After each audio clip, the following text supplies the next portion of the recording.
The NFL draft ended this weekend. Now several 20-year-olds will become multi-millionaires overnight.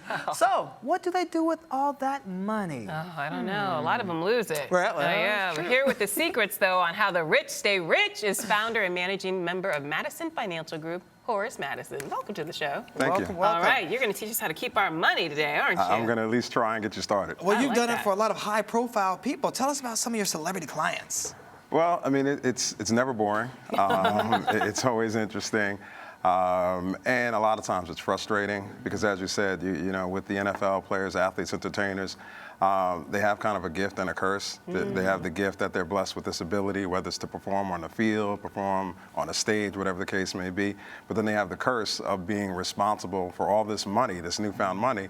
They really don't have the tools or the skills or the infrastructure to handle that money. Well, who are some of the people you've helped handle the money for? I've had some pretty significant clients, DMX, Mace, Outkast, Usher, more recently, Lil Wayne, Meek Mill, Arian Foster, Glenn Big Baby Davis. Wow. So yeah, I've had some pretty Those good are some names. high-profile Right. names. Yes. My goodness. Well, how do you go about attracting these people? Is it word of mouth? They just hear about you through the industry? Yeah, it's absolutely word of mouth. I mean, Stevie J was my first big name client, and that helped lead to the rest of the Hitman and Bad Boy, and that led to Mace, and then that led to the Locks, and then that led to DMX, and so on and so forth. So it's definitely something that's word of mouth, that someone has to say, hey, this guy has really done a good job. He cares about what's going on, and he's going to try his best to help you do better financially. We just spoke about the draft. How much do these guys really stand to make, especially the top players?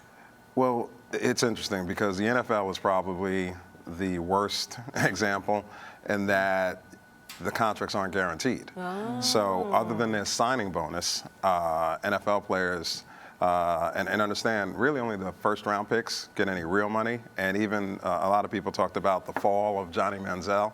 Well, by not going in the top 5 and going in, you know, the 20, I think he went 22nd, probably cost him about $5 million in terms of guaranteed money, because that's the signing bonus. So in the NFL, really that signing bonus is the best thing that you have to work with. Everything else, you have to then actually make the team. Wow, Really? but I've heard anywhere from $8 million to $20 million in the range of money they can make for some of those first draft picks. That's correct. First round pick, if you're a first rounder, you're probably going to make $15 million guaranteed in your signing bonus, and then you'll have your basic salary, which is fairly low, relatively speaking. So for some of these people who come into this newfound money, what's the biggest mistake that they make? Thinking that it's going to last forever, and not understanding that it really doesn't matter how much you make. It matters how much you spend. You know, if you make $15 million and you spend $15 million in one, you're broke. But why do people still need to be told this story? I mean, we've seen people go bankrupt time and time again. We saw all the Motown greats go bankrupt. We've seen MC Hammer go bankrupt. I mean, this happens all the time. So what aren't they getting? Even ESPN has a whole documentary series about broke athletes. So what are people not getting? Well, there's certainly enough attention being given to the fact that these athletes and entertainers and high-profile people go broke. What there isn't enough attention to is how to remedy it. How do we fix it? And it really comes down to my platform, if you, which is financial literacy. And it's really understanding how much money am I really making? For instance, gross versus net. You know, $15 million. Well, no, you actually aren't getting $15 million. Yeah, you're really getting like 7.5 Right. if you're lucky. Exactly, because there's taxes, there's commissions, fees, and everything else like that goes along with that. So it's really understanding, differentiating between gross versus net. That's the first thing. And then identifying a budget and really looking at how much am I going to spend. The average person, you know, we're fortunate because we only get a certain amount of money per week or every 2 weeks. Right. Most of these people get this lump sum. And when money comes at you like that, it overwhelms you. Just look at most lottery winners. They go broke also. Exactly. So it's the same thing. Well, the first thing that a lot of these people want to do is they want to go out and get their mama a house, their grandmama a house, you know, go on shopping sprees. What's the first thing they should do if they have this much money coming at them? The first thing to do is really understand, try to understand, identify needs versus wants. Okay. What do I really need? And But what if mama really needs a house or grandma really needs that wheelchair? Well, You're not supposed to buy it for her? yeah, there's nothing wrong with mom needing and you getting a house, but does mom all of a sudden need a $3 million house? That's true. She doesn't need the Okay. Bel Air Right. mansion. Exactly. Got you. Exactly. That's true. So, My mom does. Yeah, of course. Everybody. No kidding. But is it true that you make your clients sign a stupid letter? no. What is that? No. That thing, by the way, it has taken on a life of its own. Okay. And it's What become is this? infamous. And it used to be an internal document. Okay. Now That it's is no become longer external. the case. Exactly. and first and foremost, it's important to understand it was never telling a client that he or she was stupid. It was really saying that a transaction that you're about to embark upon is not smart financially. Okay. And so what it does is it allows me to highlight and really put in black and white what it is that you want to do financially. And then you signing it is you acknowledging that I've told you this is not good. All right. And So are you like, dear so-and-so, you're being absolutely. stupid if you buy this car? It's, you know, I was going to try to find one for you, but there's enough of them floating around. But it's just, dear client, relative to what you told me were your goals when we first got together and so on and so forth, you are now about to make a purchase that is not consistent with those goals. Gotcha. Please be advised and acknowledge that this is not smart relative to the plan that we talked about. And I had to enhance it a little bit because I actually had a client say to me, don't send me one of those stupid letters. I'm not signing it. Really? Really? Yes. And so, So now what you did couch do? it. You couch it in these lofty terms, but Exactly. essentially you're saying you're being stupid. Yeah. Unless your plan is to be bankrupt, then you're right on track. That's a good way to put it. I'm going to throw that one in there. Okay.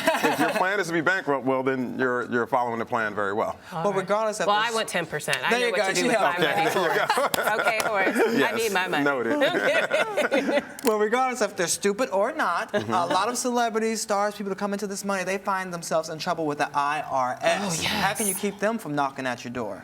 You know, the IRS situation is one that's understandably a priority. And here's where athletes do have a slight advantage in that they have taxes withheld from their paychecks, okay? The paychecks they receive from the team. Now, all other money, endorsement money, autograph signings, sneaker deals, things like that, there's no taxes withheld. So they have a little bit of an advantage. But the real key is making sure that you're making estimated payments as the money comes in, as opposed to waiting until the end of the year and saying, okay, how much do I owe? Now let's pay the taxes. And for someone like me who's been doing this for basically 2 decades, I know that's easier said than done. I literally fight and argue with clients, hey, we need to pay money in for estimated taxes. Well, no, not right now. We'll get to that. No, I know that. We'll take care of it. And so it's this denial that they have to pay taxes. They really don't want to pay taxes. And I think part of it's not completely understanding. Well, when these people don't pay taxes, a lot of them end up having to file for bankruptcy. And we've seen people like a Tony Braxton or even Donald Trump file for bankruptcy multiple times. How are they able to do that? Well, let's understand something. Filing bankruptcy does not remove your tax liability. Okay. So it is something that usually when people file bankruptcy, it is beyond just taxes because it's not going to change that. And people like Donald Trump, they've used Or bankruptcy. Mekhi Phifer just last week. Just heard about that.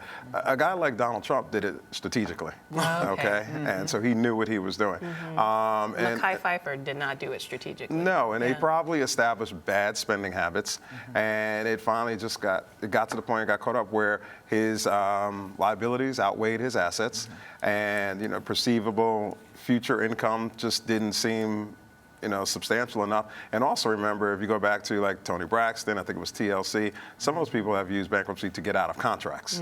So there's another strategic part of it. No, don't get me wrong, it wasn't all strategic. It was, yes, I overspent and so I'm broke, but also let me get out of some of these bad contracts or bad deals that I'm in. Oh, that's a smart way to do it. They still get to keep what they have by just saying, oh, I'm sorry, I can't pay it.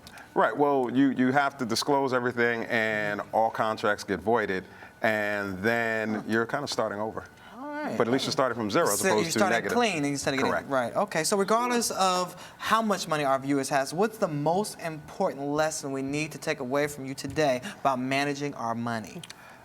Very simply, and it's a simple concept, not so simply enacted, but don't spend more than you make. Yeah.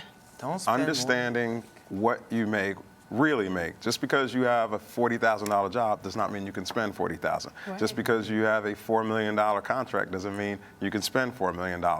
So it's understanding that gross versus net, account for or factor in taxes immediately, and then put aside a little bit of money for yourself. You know, they say, you ever hear the expression invest in yourself? Yeah. Put aside 5 or 10% for yourself and then build that up. Well, Horace, really quickly, what's the ratio? Say you have a $40,000 job. Mm-hmm. How much should you really be spending? What, 10?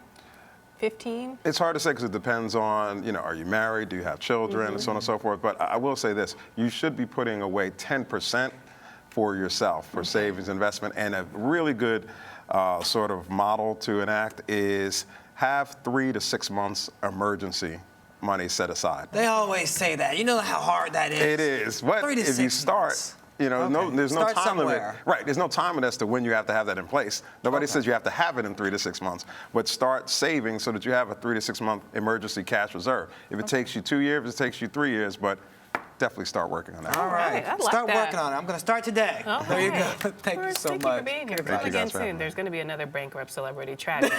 Unfortunately. Yes. And give your boy Hopefully not DMX a call, by the way. He needs you. All right. You're watching Horace Entertainment 360.